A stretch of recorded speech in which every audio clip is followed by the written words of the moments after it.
Hi, I'm Earl Butch Graves Jr., the CEO of Black Enterprise. Welcome to an all-new video series called From the Corner Office. Each week, I'll explore some of the nation's most pressing issues relevant to African Americans. And I'll do it through my candid conversations with today's most influential business leaders and newsmakers. No doubt we're living in unprecedented times with extraordinary challenges tied to COVID-19, where we've lost more than 100,000 lives, mounting racial tensions, police brutality, protests, and outrage sweeping across our country over the police killing of George Floyd in Minneapolis. It's all taken an unrelenting and disproportionate toll on Black lives, our health, our community, and our businesses. Joining me today are two exceptional leaders, helping us to examine the issues and to offer strategic solutions to help Black businesses move forward. Robert Smith is the founder, chairman, and CEO of Vista Equity Partners, the investment firm he founded in 2000 with a sole focus on investing in software companies.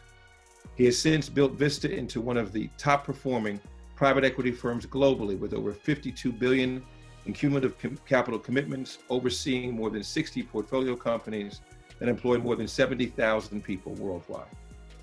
Taken together, Vista is the fifth largest enterprise software company in the world. As such, Vista has been named the #1 company in the Black Enterprise list of top private equity firms for the past decade and was recognized as our 2013 Black Enterprise Financial Service Companies of the Year. Ranked among the Forbes 400 list of wealthiest Americans, Robert is one of the nation's leading philanthropists. He donated $20 million to establish the Smithsonian's National Museum of African American History and Culture, signed the Giving Pledge, a commitment for our country's wealthiest individuals to offer the majority of their net worth to address some of the society's greatest challenges, and last year captivated the entire world by announcing that he would pay off the student loan debt for the entire 2019 Morehouse College graduating class. Our second guest is a dear friend of the Graves family. He's a distinguished theologian and an unyielding advocate for economic equity and social justice. Reverend W. Franklyn Richardson is a senior pastor of the historic Grace Baptist Church in Mount Vernon, New York, and chairman of the Conference of National Black Churches, comprised of the national leadership of the 8 largest historically Black denominations, representing more than 80% of African Americans nationwide, a combined membership of over 15 million people and 30,000 congregations. Through his great compassion, intuitive reason, unyielding commitment, and incisive mind, he has galvanized a myriad of groups to tackle such issues as criminal justice reform, environmental justice, gun violence, and voter education, as well as provided counsel to major corporations and other organizations. Robert and Reverend Richardson are here to talk about a game-changing partnership related to the SBA's Paycheck Protection Program, or PPP, to keep Black enterprises, Black businesses on track during the COVID-19 crisis and beyond. Please welcome Robert and Reverend Richardson. Gentlemen, thank you for joining me. Delighted to be here, Butch. Happy to be here, Butch. Good to see you.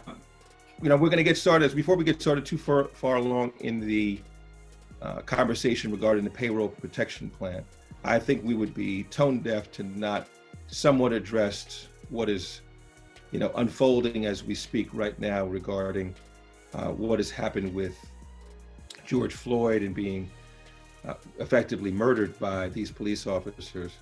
It's not just one incident, it's a number of incidents that have boiled over into where we are today. But I would like to get each of your perspectives on, the pandemic of racism, as I call it, that we're facing today, and what do you think is going to transpire and happen out of this, hopefully in a positive way, that could try to move this country forward? Reverend, after you, please. Well, I think that, thanks for having me on, Butch. I have a very great regard for the legacy and work that you all do at Black Enterprise. It's quite a credit to our community, and you have helped us to get a long ways.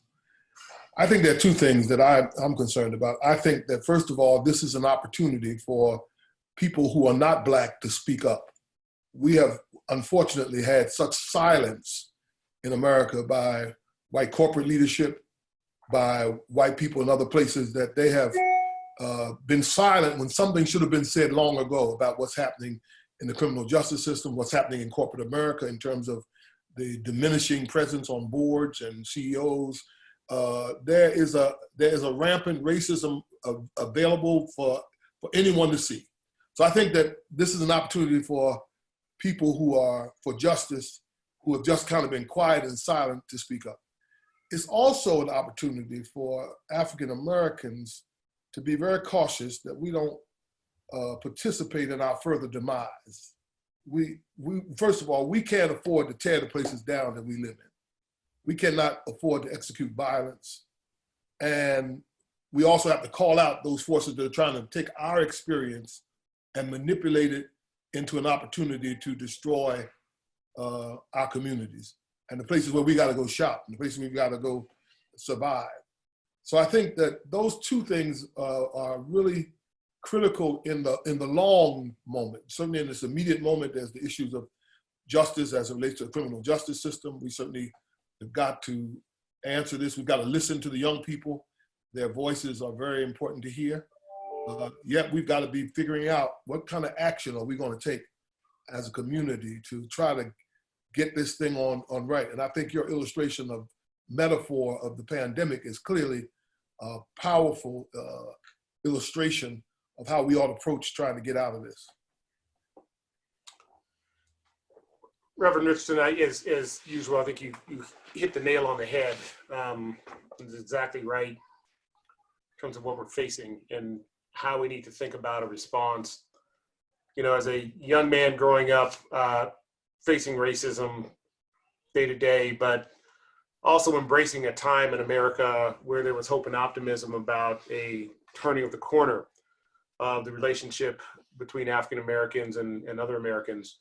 You know, I lived my life with a fair amount of optimism that over the last week or so has been challenged quite dramatically to see not just George Floyd murdered in front of our eyes, and now 3-4 billion people have seen that, but to see the lack of an appropriate response by the justice system in handling those officers, that has led to a condition that has now turned into a crisis.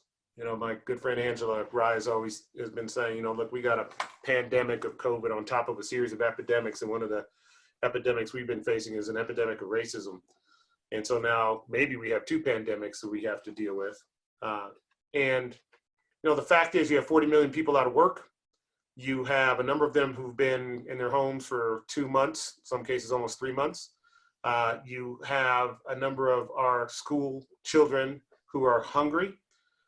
You have people, young people, who are viewing the lack of prospect of an economic opportunity as a real, you know, as a reality. And then you see a group of peaceful protesters who are protesting an injustice, and people are listening to that injustice through their words, their actions, their deeds, and those protests are now being compromised by factions on the far left and factions on the far right. And we're trying to ensure that we don't get blamed for that. And we've got a number of people on the ground who are capturing videos of this and trying to ensure that we communicate to our people, this is not us. You know, we are protesting a long-standing injustice. And I think what is happening, what I'm seeing in our community, the business community, and is that people are saying this is a long-standing injustice, and we have to now address this. And beyond the money that some of these businesses and institutions are looking to contribute, because that's easy to do in that context, what they're looking is, how do I actually disrupt the systemic system or the systemic racial infrastructure that has led and perpetuated the conditions that lead to a killing of a George Floyd. And I'm encouraged by that mindset.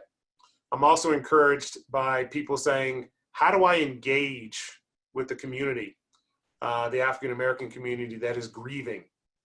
And how do I engage in a meaningful way, not just writing a check to an organization, but to talk to people and share the experiences that they have in a way, and share them with their families. I've received countless letters about that.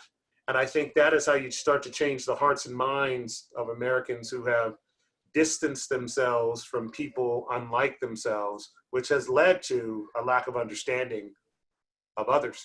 You know, many of us on this call, we participated in a desegregation era in America that led us to play sports or music or debate teams with people who didn't look like us.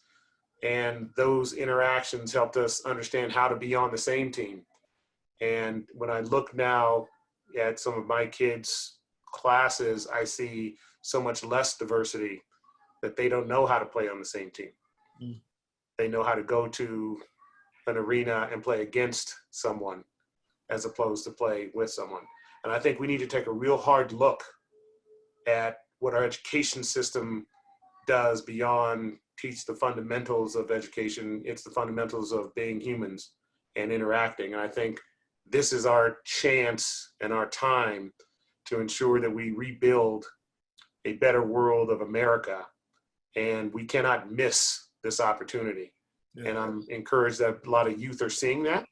But I think it is up to some of us elders to point to some reconstruction of the systems that we know will lead to the outcomes where they will live lives that are more fulfilling, fruitful, and rich because they have true opportunity in this country and, frankly, friends from all walks of life. So those are the things that I think I'm encouraged by, but it's going to take some work, and that work is now. You know, it feels different. This particular time, it feels different than it has in the previous cases. But it still comes back to whether or not people really feel as if justice will be served. You know, there was 20 years ago was Rodney King. Shortly thereafter, we've had a series of different cases. Eric Garner, 6 years ago in New York, videotapes of him, and those officers were all, the charging officers were all dismissed. It does feel different because I see the people who are marching with them. There seem to be younger people, seem to be a much broader audience of Black and brown and white people who are marching and saying, this is enough, we've got to stop it. But the truth of the matter is, unless there's going to be fundamental change where people that look like the three of us are getting the jobs, because it's economic prosperity or economic change is going to be able to change people's life. It's not going to be a diversity statement that is put out by a corporation that says we embrace diversity, right? That means nothing if at the end of the day, the top of your organization continues to look exactly the same. Exactly. And so what I've been trying to say to corporate CEOs and leaders over this past week who have reached out, who are clients of ours only above, who have expressed their dismay as to what they see, I said, well, you know, you need to move past talking. We need to move towards action. And would love to get your guys' point of view on specifically what action do you think that corporate America can take to specifically address this?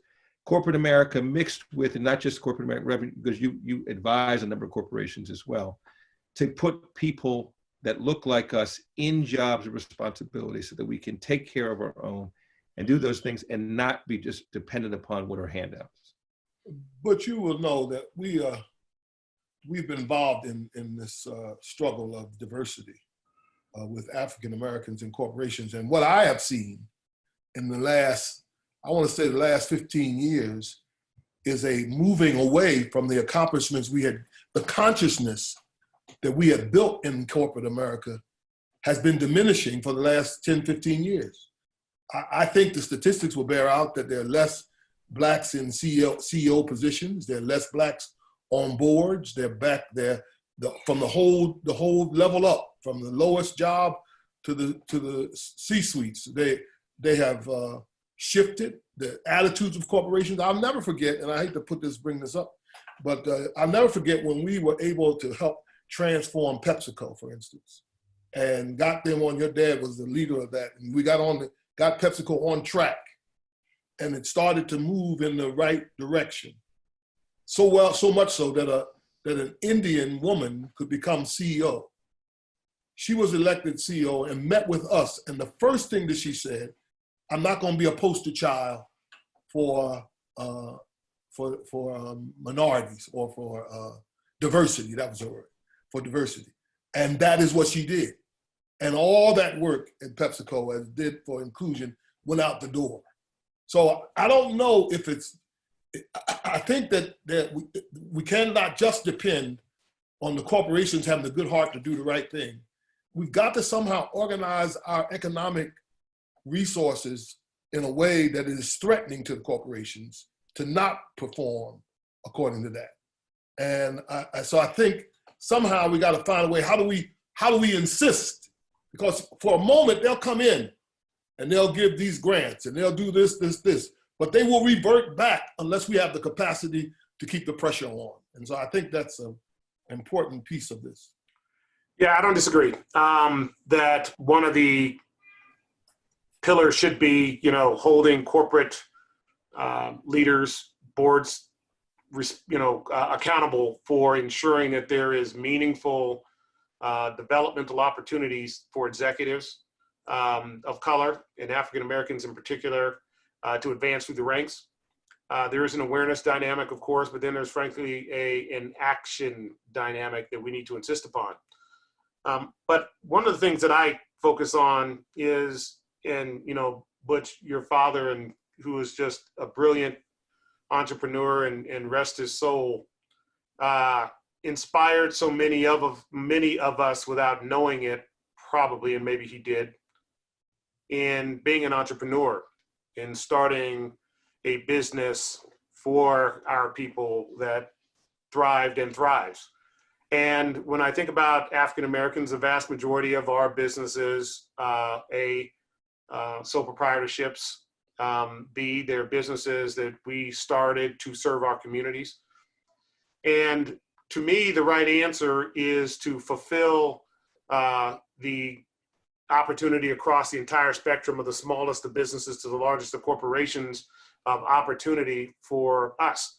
And that means driving capital into our community, effective investment capital that is managed by our people for the businesses that we know. I'm not saying exclusively, but the businesses that we know, kind of point one. Point two, continue to drive what is the next generation of opportunity in business generally, which is technology, as one of the forefronts of our efforts. Teach and train our people, our kids in STEM education, utilize their innate talent, creativity, abilities, genius to drive new sets of business services, not only for our community, but for all communities.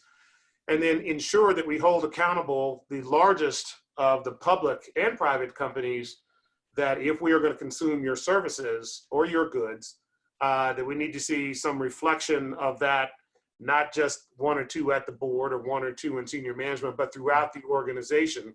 And oh, by the way, if you don't know how to do that, we should build the businesses that show you how to do that. Yes, yes. And enable you to be successful as a next generation, new generation business that understands how to reflect the communities that are your customers in the employees that are providing those goods and services. I think we have to, and we have the capacity to be very comprehensive in our analysis and comprehensive in our delivery of these sort of solutions. I start with internships. We've launched a program last year, InternX, and the whole point is bringing STEM educated interns from college, started HBCUs, now over 10,000 students, and now we'll get into high schools, that we now plug into corporations, small businesses, et cetera, enabling them the experiences of not only working at corporation, but the experiences of working with people that don't look like them, and enabling those corporations to also work with African Americans who otherwise wouldn't have had a shot because they didn't go to the same school that they went to, which is how a lot of that selection process works. And also gives them a chance to start to evaluate candidates freshman, sophomore, junior year, as opposed to getting, a 4-hour interview, and that's going to be determinant as to whether or not they work at that company. And I think, again, managing a comprehensive approach like that at least handles what I call the early part of one's career. And then we have to address, the mid-level and the promotional dynamics of training and mentorship and, sponsorship and all of those, and a lot of these words that have been used in the corporate environment for some time. But when I actually see the actual numbers, they actually haven't been as effective as when I entered the corporate world 30 years ago as the word is today, just based on the numbers in senior management. So Right. being more organized, thoughtful, comprehensive, and utilizing technology as a way to manage scorecards and, key performance indicators around companies. And then to the Reverend's point, to the extent we think that the social bargain that we are having with those corporations is not being fulfilled, we have the ability to call them out on it and use economic power to force a change. And I think we are in a position now to be able to do those sorts of things more so than we ever have in the past, because we've got fact of matters full-time information all the time available to all of us all the time. So it's really just a function of the organizational capacity that we can bring to this effort. And it's critically important because it's going to mean the survival. I mean, I think it's like 90+% of African Americans work in a small business. And so we need to ensure that those small businesses are effective, efficient, and are able to fulfill their greatest purpose and mission in providing the goods and services to the customers that they have. And we have the tools to enable that. So we need to be comprehensively thoughtful about all of those things. Robert, I know your work in this whole this field of, and we've been working together on this pension funds. I mean, there's a whole issue that African Americans have money and it's placed in these retirement funds, but our investors like you and others don't have access to those resources. Again, the very money that our people put up, given their retirements, used to gentrify Harlem, move grandma out of her house. And so not only is it those kind of things, it's this whole idea of a system that continues to cripple us at every level, that take even our own money and use it against us to destroy our communities. Right, Reverend, that's a great point. And one of the efforts that we're pushing is beyond the state pension plans, which employ a lot of African Americans in the 16 states where we have, fairly high concentrations of workers, where we got a fraction of the actual allocation for those dollars to the private equity and venture capital funds, which, oh, by the way, when you look at our numbers, we easily outperform non-African American or Latino firms in aggregate over 10 years. So this isn't an anomaly or one or two firms. I mean, in aggregate, our managers are on balance performing better and have been for quite some time. But yet we get a disproportionately small allocation of capital. So insisting upon that dynamic and then now driving into the federal dynamic, because there's $1.34 trillion in capital that's available, and we manage less than 0.1% of that. And we have the ability in managing that money to not only reinvest it in the companies that are serving our community, but the fact of the matter is most of these fund managers are some of the most philanthropic of the African American community that I've seen. We just saw this last week. Frank Baker, made a great donation to pay off the tuition bills for the women of Spelman class of 2020. And I see the generosity of our community because we've been raised that way, to think about how do we take care of our community. But we need the virtuous cycle of access to capital and redeployment of capital, return of capital, so that we can keep that virtuous cycle moving effectively through our community to improve the quality of life of all members of our community, not just some. And I think we are very effective at doing that because we are a caring, compassionate people. And I think we've learned through a whole host of experiences, some pleasant and some unpleasant, that we have to take care of each other in that construct. And I think now we have the ability to do that at scale and more effectively. And so we need to ensure that having access to the capital is one of the most important things, at least in a capitalist society, to improve the station of life for our communities. Let me pivot to the SBA. And it's a perfect pivot from what we've been discussing because as you outlined before, the majority of African Americans work for small businesses. In excess of 90% of African American businesses are sole proprietorships. And when this COVID-19 crisis went down in March, the Treasury Department, to their credit, came up and said, well, we've got to do something. We got to do something to help small businesses. We're going to carve out, 400 billion, a little bit less than $400 billion is going to go towards helping small businesses, and we're going to do it through this elaborate program. They came up with the Payroll Protection Plan program. And people said, okay, let me find out more about it. Well, and this all happened timing-wise, and I know the timing because this was right literally when my father had passed. But within 4 days of it being launched, the money was gone. And of course, disproportionately, African-American businesses missed out on that. But suddenly we saw 141 or 161 publicly traded companies somehow or another magically receive payroll, PPP funding. Larger organizations that had thousands of employees and all the above receiving this money, and then the outrage came about it. So I'd love for you, I'll start with you, Robert, to number one, first explain in layman's terms, if we could, what is the SBA PPP, the Payroll Protection Plan program, and the genesis of it, and then how we can best utilize it, because this is a great program if you understand it. Right. And it can be used effectively for our businesses. And then three, or the third part of that, and I'm gonna come back to you, Reverend Richardson, why are we not applying for this payroll protection plan? Because it's like there's a conspiracy that, oh, the man's gonna try to find out more about me, and I don't wanna, I can't possibly give up my information. And this is, I didn't even want to call it free money, because I mean, it's so, the program was so crazy. I mean, I had friends, I said, how possibly, if the program opened on Friday, they got their money on Tuesday?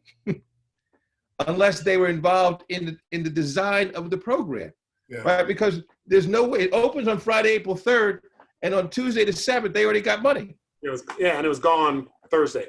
Right, I mean, so we're trying, so anyway, let me let you explain the program and then a little bit about what the process. Yeah, I'll glance through the narrative, walk through a few economics, and then talk about where we are, what Reverend and I have been working on to raise the level of awareness, which is probably the most important thing. To save any business or business owner who is watching this video, you should put it on pause right now and go apply for one of these loans through one of the CDFIs, which is the Community Development Financial Institutions. And Butch will get you all the names of how to reach them, or the MDIs, which are the Minority Depository Institutions, and go get this capital. This is going to be the largest redistribution of wealth in this country, probably in our lifetimes. It is likely going to be in excess of $3 trillion. And we as African Americans need to get our fair share of this into our communities and into our businesses. And as the first tranche was announced, $350 billion or so, in essence, what occurred was it's being distributed basically or managed through the banks, and the banks have to have a connectivity to the SBA using what they call the E-Trans system. So the largest banks have that capacity. The smallest banks did not initially. And we'll talk about that in a second, until we enable a number of over 800 of them. And so if you think about it, the way they had the fee schedule, it was 5% for loans under, I think it's $350,000. But loans above, I'll call it $1 million, they get 1%. So there was in a dollar basis, there was a high incentive for the large banks to process their biggest customers first, right? Because in that context, if I'm processing a $20 million loan and I'm getting 1%, it's far better off than process a $50,000 loan getting 5%.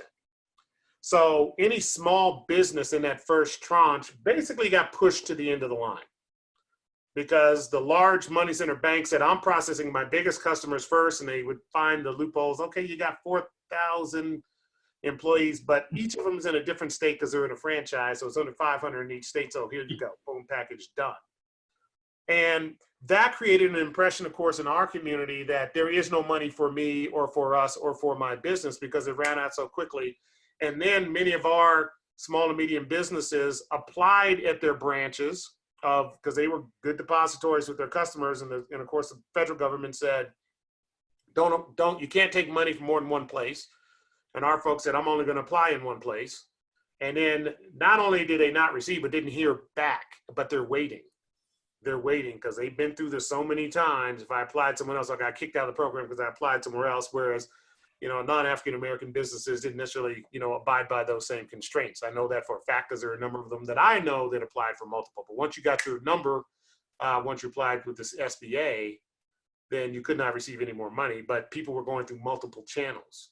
And a lot of the African-American businesses, and I didn't know of not one that actually applied in more than one place, but that's not completely just positive, but that was my experience with it. So from that, when the second tranche came, some of the larger and medium-sized businesses who didn't get it in the first tranche were first served because they processed their loans in that second tranche. And I talked to a couple CEOs of banks, large banks, and they had between 300,000 and 1 million loans in backlog, waiting for that second tranche to hit so they could hit the button. What we discovered in that period of time was a number of things. A number of our community's companies, weren't hearing back from the banks that they applied. And then we discovered, for instance, the NMSDC, which is a group of some of the largest African-American owned companies, 60% didn't apply for the second tranche. And part of the reason they didn't apply is because they thought there wasn't any money left, which is a big issue. So now we're focused on the awareness piece, and I'll get to that in a second. And B, their lenders weren't treating them well. So one of the things that we did, I used one of my portfolio companies to, say, listen, is there a way to use our technology now, since we use it to do the SBA interface, to enable these smaller financial institutions, okay, CDFIs, which are community development financial institutions and minority development depository institutions, enable them to actually process the loans. And we've done that now for over 800 of these smaller financial institutions. And now we processed well over, I think it's now 100,000 loans. But we've been also turning some of the African-American businesses that didn't hear back onto these CDFIs, and they're getting processed. And so Reverend Richardson and I got on the phone and talked and said, what's going on with our churches and our church community? And of course, same dynamic, people thought the money was gone. So he and I partnered up and said, let's get to all 30,000 of the congregations that are part of the Congress for National Black Churches, or Conference for National Black Churches, and get them to apply. And oh, by the way, ensure that they also get to their constituent members' businesses so that they can apply. And in conjunction with that, worked with the Treasury, worked with Senator Schumer, Senator Warner, Senator Scott, and Secretary Mnuchin and Ivanka Trump to get $10 billion now allocated for this CDFIs and NDIs, which I call the capillary banking system, so that we now have some capacity and time to get that money in our community. So I want to thank Reverend Richardson for driving the awareness. And now that we have the infrastructure, I think we can actually deliver more capital. I think we've got about $5 billion in backlog of loans from our community now that we're processing through. But we want to encourage every single African-American business, Latino business, and rural business to go apply tomorrow through a CDFI or an MDI. Rev, you and I talked a bit about this before, because people have assumed that businesses were the only ones that were hurting, during this pandemic time. But African-American churches in particular also were hurting. And many of them, as you said, may never come back, right? They may never have that. But what spurred on the partnership that you had with Robert?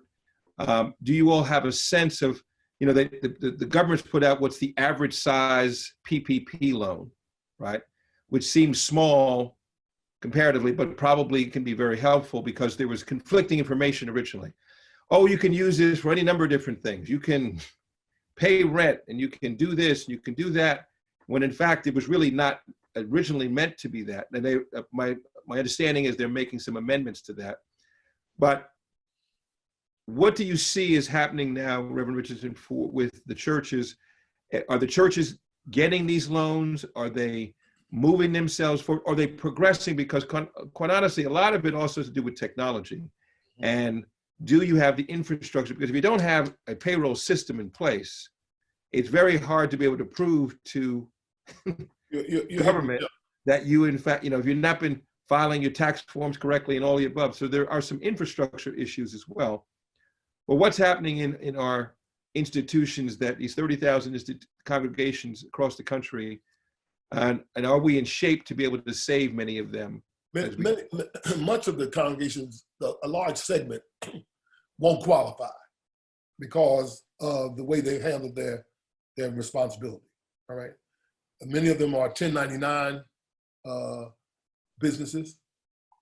They're not large, and they're intimidated by the process, intimidated by the government, spooked by the government looking in on them. So there's going to be a segment that we have to not consider. But there are many congregations that are with payrolls and accountable that did not, and I talked to them even this week, pastors who didn't even know that they could still get the money. There's this thought that all the money's gone. So you got to disfranchise that, because there's that. The other thing is the churches are not just, when Robert and I talk about, we're not just talking about the churches for the church's sake. We're talking about the churches as a conduit to small businesses, getting the word out to small businesses. No, most small business people belong to some church, some black church. And if the pastor gets up and starts talking about there's money for your SBA, for your beauty shop even, and for your whatever business you have is available, then that's how we get this word out. The church is a wonderful communications vehicle for the African-American community, because we can reach our people.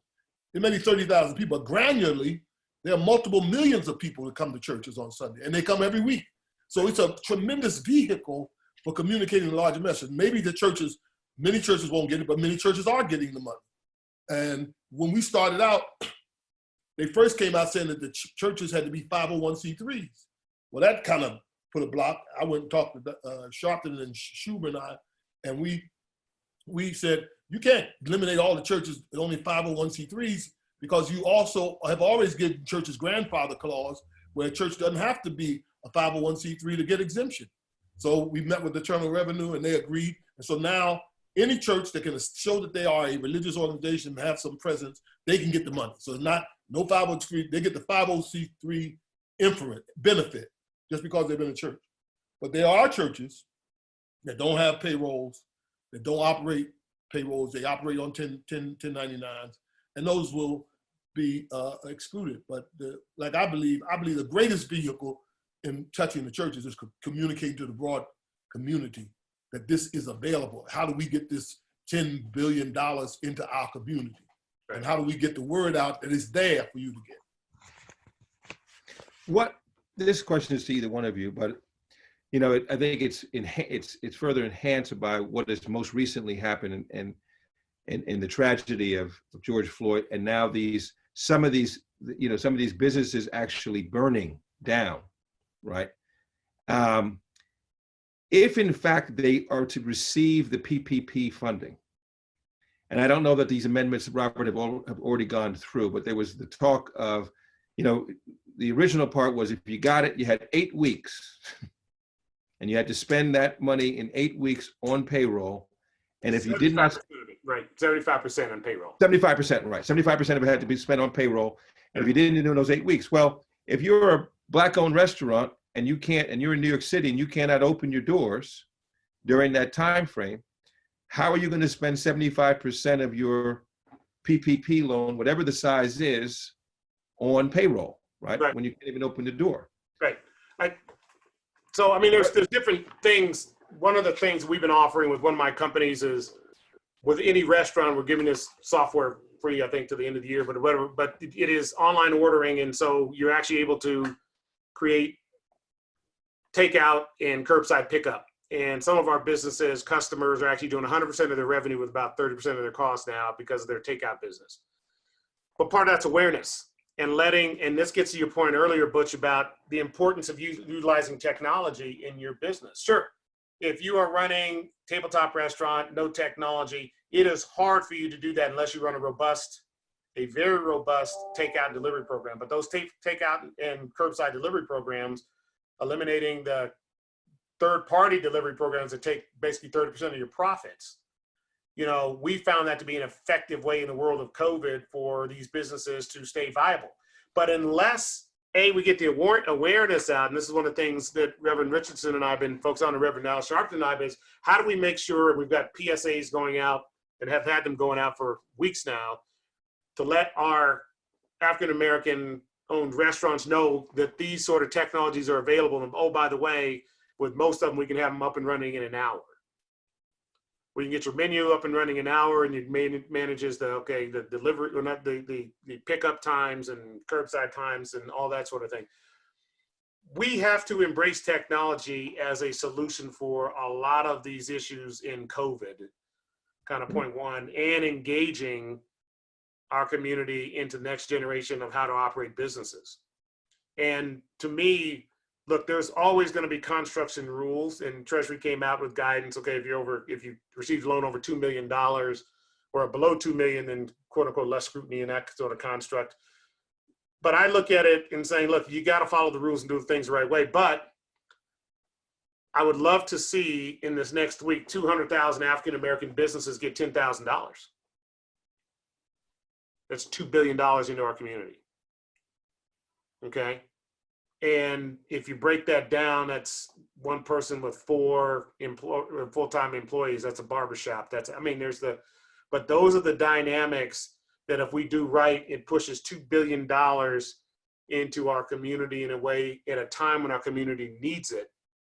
And at a time when we'll keep those businesses viable. That you all know the statistics, but half the JP Morgan came out with a study last year, but if you looked at most small businesses have maybe 2 months of working capital. 90% of African-American businesses actually have 2 weeks worth of working capital. So you start thinking about, we are well past the half-life of our businesses. And so half of those businesses may not return unless we drive capital into them.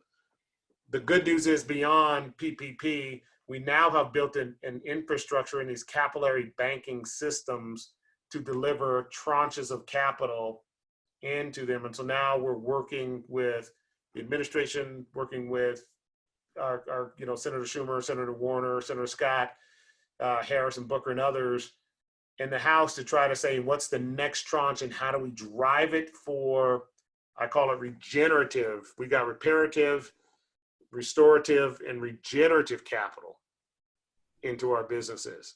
And the good news is, for the first time in a long time, we actually have the ability to deliver it into a banking system so that even our smallest businesses can gain access to it. Let's talk about the Black banks for a moment too, that you have referred to. We have seen, as we analyze over the past 20 years, and we do our annual list of the BE 100 companies, both in financial services, automobile dealerships, and the like. We've seen for Black-owned banks a diminution of the number of banks. There was 130 at one point, and now we have maybe 25 to 30 really truly viable Black-owned banks. What can be done? Because we have to demystify this whole application process, both for the end user, being the customers, but as well as how do we get capital into our banks, right? Where the our customer base who are utilizing these Black-owned banks can get access to it. Because if the Black-owned banks won't to you, what you just said, Reverend Richardson, a little while ago, if they won't even be a part of the program, then they're right back to a small company going over to Citibank or to Chase to try to get a loan, and that's 70% of African American communities actually don't have branch banks in them, and when you couple that with 94% of African American companies are sole proprietorships, we got banking deserts. But the CDFIs, Community Development Financial Institutions, and MDIs, of which there are over 1,000, get to all of those communities. That's why that's the most effective delivery mechanism. So that's point one. Now, how do we enable these banks? Two things. It's really three things. First thing is they need tier one capital. I'll talk about that in a second. Second thing, they need lending capacity. And the third thing is they actually need to modernize their infrastructure. The modernization of a banking infrastructure is something that is now within their reach with the right amount of capital. In some cases, it's 15,000 a year. In some cases, maybe $1 million a year, depending upon how big the bank is in their depositories. But what it does is it enables businesses, churches, community organizations to bank effectively with that CDFI or MDI, where you have mobile capabilities. How do you actually keep track of the loans? How do you keep track of the customers' deposits? You know, all those sort of things. And so there needs to be a modernization effort as a part of this. The tier one capital can come in different forms. That's one of the things we were working on now is this next tranche. You know, tier one capital gives them the second part, which is the lending capacity. If you get $10 billion of tier one capital into those banks, that's $100 billion in essence, kind of 10 to 1 of lending capacity that we can now drive into these small, medium businesses with banks who know those customers. And oh, by the way, those MDIs, their default rates are actually lower than FDIC rated banks because they know those customers. So that's the comprehensive solution that we're working on now to drive. And the good news, since we built this capillary infrastructure now, we can now drive this system in, but we've got to get, you know, the proper agreements in place from Treasury and the Fed and, you know, Senate and the House, and of course the banks as a condition to ensure that this happens. But I think that is, I think, the most efficient way to drive capital into our communities that's sustainable and regenerative. Rev, I'm going to ask you another question. I'm going to pivot it just a little bit more to the employees of many of these small businesses, because one of the things that has been a challenge, and we faced it in our own business, or one of our businesses, is they have a program now that's available for you if you're unemployed. So you get state unemployment, then you get this federal check that comes in at $600 a week in addition to what you get for unemployment. So now there's a disincentive, right? So you have employees who say, wait a minute, if I don't work at all, I'm gonna make $900 to $1,000 a week for staying home and doing nothing. Or you're offering me the opportunity, you want me to come back to work and I'll get paid less money to work full-time than I will if I do nothing and stay at home. Now, obviously that's not a long-term plan, but it has been a plan and has been a discussion.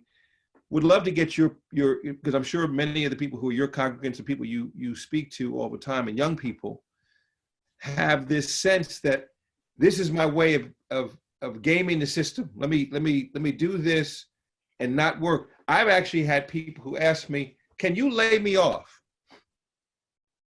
Because if you lay me off, I can then go and apply for unemployment and actually make more money not working than working. And breaking down the psychology of not working versus having a job. No, first of all, I've not had much encounter with that. You know, most of the people come to me, they're trying to get a job, and they got one, they try to hold on to it because they know that the payroll thing, when that's over, the guy ain't gonna hire, you ain't gonna hire him back. If you let him go and lay him off, you're not letting him come back. So I think it's a short-term plan, and it's foolish. But I understand how people get attracted and always trying to slick the system. But I think we got 40 million people unemployed in this country. We got a real big problem of employment. If you can hold on to a job, if you have a job, that's the most sacred thing you have right now, and you got to try to hold on to it. And so I disadvise anybody for trying to come up with that kind of scheme. It's short-term, it lacks integrity, it's all messed up all around. Yeah. The only thing I'd add to that is, you know, people, work is more than a paycheck. It provides dignity, it provides purpose, and it provides, if done properly, an opportunity to express oneself. And I think human beings need that. I kind of worked all my life, like probably most of you, in some cases. And, there's great joy in being able to do a job well. And, most people that I know, there may be in some cases short-term thinking, but most would rather have a full-time employment where they are valued and they are treated fairly. They are treated like everyone else in that construct and have the opportunity to express their best selves in their work. And, I think that's just a human trait that no matter, this whole idea of, income for doing nothing, I think is just a bad idea, because I think it erodes part of what makes us human, which is the desire to contribute. Sure. Would love to get your point of view. One of the challenges for you mentioned it, Robert, in the very beginning of this conversation, and that working for someone else was not always the answer, right? Going to say, I'm going to get a job in corporate America rather than becoming an entrepreneur and building wealth. The wealthiest people in this country are people who have created and started their own businesses. That's a fact. Yep. And wealth building in our community, we're oftentimes confusing high incomes with wealth. Right. Because income is just what you're getting for the moment. Wealth is what you're able to pass on to the next generation, or in some cases, give away to the next generation, or what have you. Mm-hmm. But we can't build wealth unless we build businesses. Oftentimes, we find ourselves with businesses that are duplicative, in a city, and rather than trying to combine our assets, combine our intellect, combine our resources to create a large business. So what happens in corporate America, and I deal with a number of different firms who have supplier diversity programs, these corporations would rather do business with less businesses than more businesses. Right. And so you can't say, oh, I have the best, my family makes the best barbecue sauce in the entire world. And they say, great. And they go over to Walmart and say, I want to go and pitch and they go, that's wonderful. The thing is, though, we carry 115 barbecue sauces. But we've tasted yours. Yours is great. What we're going to need 500,000 bottles of this. So the biggest challenge I think that I see from minority-owned businesses is not just access to capital, but frankly, it's of scale. And would love to hear your input on how can we get to a place where we begin to bring our businesses together and work together rather than all facing and running after the same crumbs in some supplier diversity program that's got very little money. So I'm going to answer the question, probably not how you want me to answer it. No, I want you to answer it however you want to answer it. Again, I think the problem still is just access to fluid capital along the life cycle of a business. As African Americans, you think about it, we contribute in our own businesses that we own about $1.3 trillion pre-COVID in economic output. And we get less than 1% of the venture capital. And what that tells me is when you talk about rather than fight for the crumbs of a diversity supplier opportunity, is we are fighting for growth capital, which we shouldn't have to fight for. If we do have the best barbecue sauce, I believe in free enterprise in that context. The best should win. But that means you got to have representation in the brokers and representation in that example or at Walmart, where people are actually looking, saying, rather than let me just stay with the existing large company that I have because I get spiffs on it, let me have some ability now to bring these businesses up. But you got to have people in those corporations, which is what we started with Reverend Richardson, who are looking at that and saying, no, I want to advance the best barbecue sauce because it is the best barbecue sauce, not just because they pay the best spiff. You see what I mean? And I don't think it is always incumbent upon us as African Americans to say, oh, we got to consolidate our small businesses to get medium sized.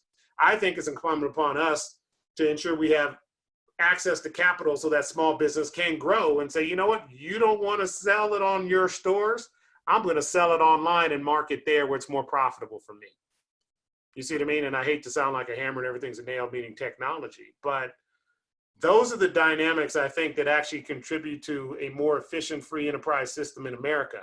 But it has to be free-flowing access to capital based on the quality of the good and service, not based on the skin tone of the person who owns that company.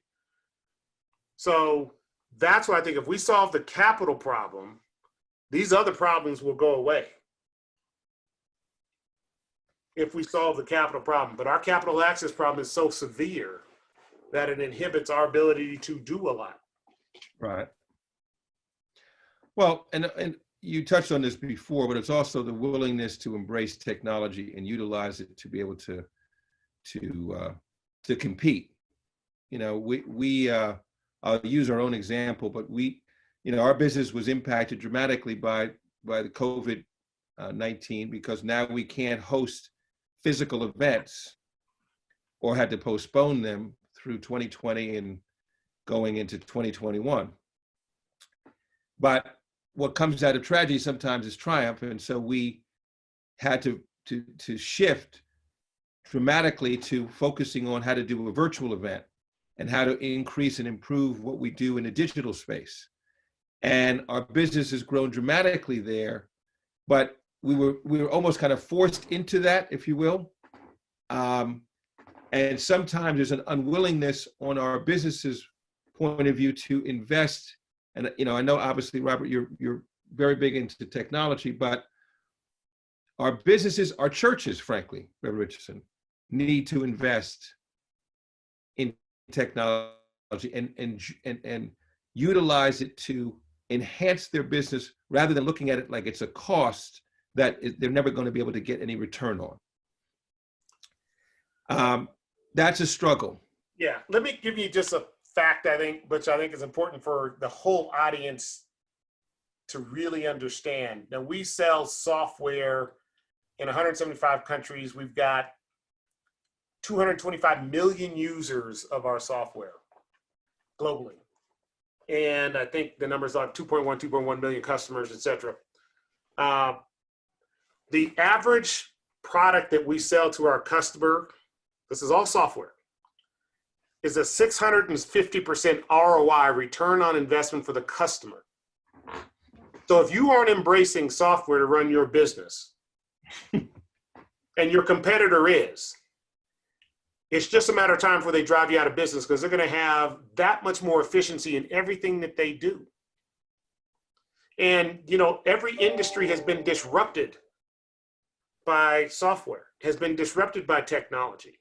And to believe that one's business isn't is foolish. So the real question is, how do you enable your business to compete in the future? All businesses, COVID notwithstanding, whoever actually utilizes not only the software, but the data and the insights that come from that data to run their business more efficiently is the one who's going to get the shelf space at the end of the day, is the one who's going to actually drive their business forward. And if you don't embrace that transformational activity, you will no longer be in business. And so part of what we have to do is ensure that our community embraces technology, embraces it in their businesses, embraces it, frankly, in their children learning to upload code, not download code. And that's the future of our community. And we have to ensure that that happens in this generation. You made the point, wealthiest people in America, entrepreneurs. Now take a look at what percentage of them now are tech people. Take a look at the Fortune 500 and how many of them are tech businesses versus where they were 20 years ago. That gives you clear direction as to what the markets are valuing in terms of business, in terms of what you can contribute, and in terms of what brings value to the overall economy in this construct. It's very clear. 20 years ago, get a list of S&P 500 companies and then produce the list today. There's probably less than 10% who are on that list 20 years ago who are in that 10, who are in the top 50 companies or 100 companies today.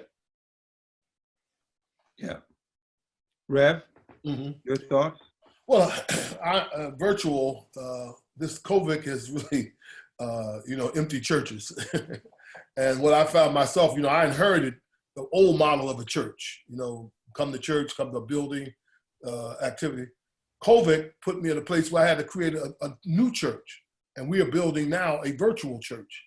And the virtual church that we built in the last 3 months, we had some remnant of it early on, but the virtual church we built in the last 3 months has outperformed the physical church.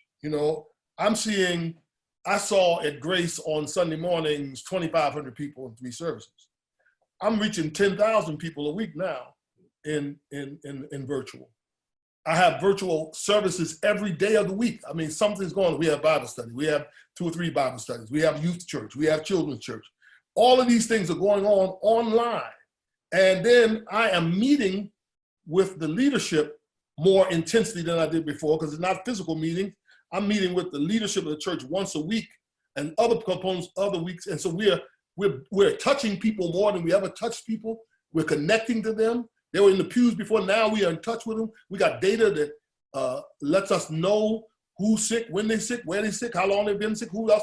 So it's changed. The church will never go back to being what it was. Mm-hmm. The church will have a physical component, but it will continue to have a virtual component, and it's transformative. And it was forced on us. Churches wasn't lining up trying to do this. COVID forced us to either become relevant or die. Right, that's it. And that's what we had to do. Right, and that's what we've seen, frankly, in many of our, Black-owned businesses, where we've seen auto dealerships disappear, media companies disappear, and the like, who have just refused to invest in technology, and have suffered in the consequences because, and I had heard that statistic, Robert, but I will borrow it, which is those that have invested in technology have a 650% higher ROI than those that have not, is startling, right? But those are the things that we need to hear. Those are the things that our corporations need to hear, what have you. We're at you guys have been very generous, gentlemen have been both generous with your time, but I wanted to sort of ask a question, which is somewhat of a loaded question, but it's really a political question. Both of you are very involved in politics, have been helpful to a number of different senators and the like in their election process. But now we're coming up upon a very important election in November. And without getting into the specifics of, are we supporting this congressman or this senator or this presidential candidate, what have you, I would love for you to be able to reach out and and talk to the audience about the importance of them voting and why it's so important and what is going to be the impact of them not voting, because there's this sense that why vote? Because if I vote, nothing changes. And that's a dangerous position to be in. So I'd love for you to both give some encouragement to not just the Black enterprise audience, but the African-American audience as a whole as to, hey, voting is important, why it's important, and what you see as being the power of that vote for us as a people as we move forward, and the needs that we have that you all have outlined in the past hour. Well, offline, Robert and I just got finished talking about how critical, nothing's more critical at this hour than this election coming up in November. And if you don't believe it, look at the changes in policies that have happened since the last election and prior to the last election. Policies that affect African-American life, that affect our children, the very climate that has created this fusion of explosion that has occurred. We have limited access, the rise of hate, the rise of racism, the emboldenance of racists has increased, and the things that affect our communities have been diminished by the policy. So I mean, I don't. Anybody who says that voting won't make a difference is disconnected from the reality of these times. It seems like to me that the management of COVID, the violence and the protests that are capturing our country at this hour, all point to a need for a new direction, a new way of being America. And that new way of being America is not going to happen with old leadership. It's going to have to happen with people getting involved who haven't been involved. And we got to find the avenues for that to happen. But I don't think there's anything more important than mobilizing our communities and people of goodwill to vote this year and to make sure that their vote is counted. And so I think we ought to be starting on this yesterday. We're behind in terms of preparing our people for this. And I think this is critical. Just a footnote I want to say, as I listen to Robert, I think it's very important that we educate our population in a language that is palatable about economics and finance. I think we suffer in the Black community from the absence of a low IQ in terms of business and technology, for that matter. But I just wanted to put that in. But I'm go back to your question. Yeah, I agree with that, Reverend. You know, Butch, my family has been in this country, what, 8 or 9 generations? I'm the first to have all my rights of being able to vote, being able to live where I want, being able to go to school where I think is appropriate for me or my children, being able to love who I want. I don't want that to go backwards. And when I think about my charge, knowing that I've had family members beaten, hosed, bitten, to enable me to exercise my right, in my opinion, to vote for who I think will serve our community best. I honor that opportunity, and I do everything I can to preserve it. And I look to support people who support the uplifting of the community in which I come from and the community in which I belong. Mm-hmm. And there's nothing more important in terms of an action that I can bring forward and frankly propagate into the minds and hearts of our people. But it's critical that we support the people who support the things that uplift our spirit. No question. No Yes, question. Sir. Yes, sir. Well, gentlemen, both of you make us all very, very proud. As my father used to say, you're both willing to walk in harm's way to make sure that there's opportunity for others. And that's what we need to have. We need to have people who are not just, getting themselves through the door, but keep that door pried open for the next generation and the next group. And both of you are doing an outstanding job with that. I appreciate you taking the time to meet with me in our initial From the Corner office and providing the insight and information that our Black-owned businesses need to get involved with the Payroll Protection Program, to get involved with SBA, to get access to capital and capital inside of our communities, which is so important to our growth and survival. And I hope many of the people who are watching this will do, just as you said, right, will hang up from this Zoom call and immediately get to their financial institution and apply and get a portion of this transfer, this wealth transfer, which is probably a once in a lifetime wealth transfer, mm-hmm. To benefit our community overall. So thank you all both very much. And I'm going to send you both an email later today of a post that I did regarding the pandemic of racism. And I think it's important that all of us speak up to this and make sure that we are addressing this, being willing to walk in harm's way, and make corporate America accountable to us for what it is that we provided and to change the direction of what this country that is going in at the moment. Butch, thank you for inviting us on, and always a pleasure. And you give great honor to your father and the legacy of your family. So thank you for all you do. And thank you, Butch. I'll tell you that your father formed Black Enterprise in another era, but it is no more vital and necessary in this era than it was then. We need Black Enterprise, and we need the focus of stimulating our entrepreneurs and business.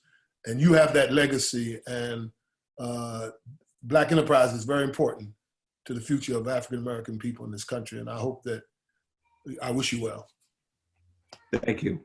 Thanks, guys. Thank you, gentlemen.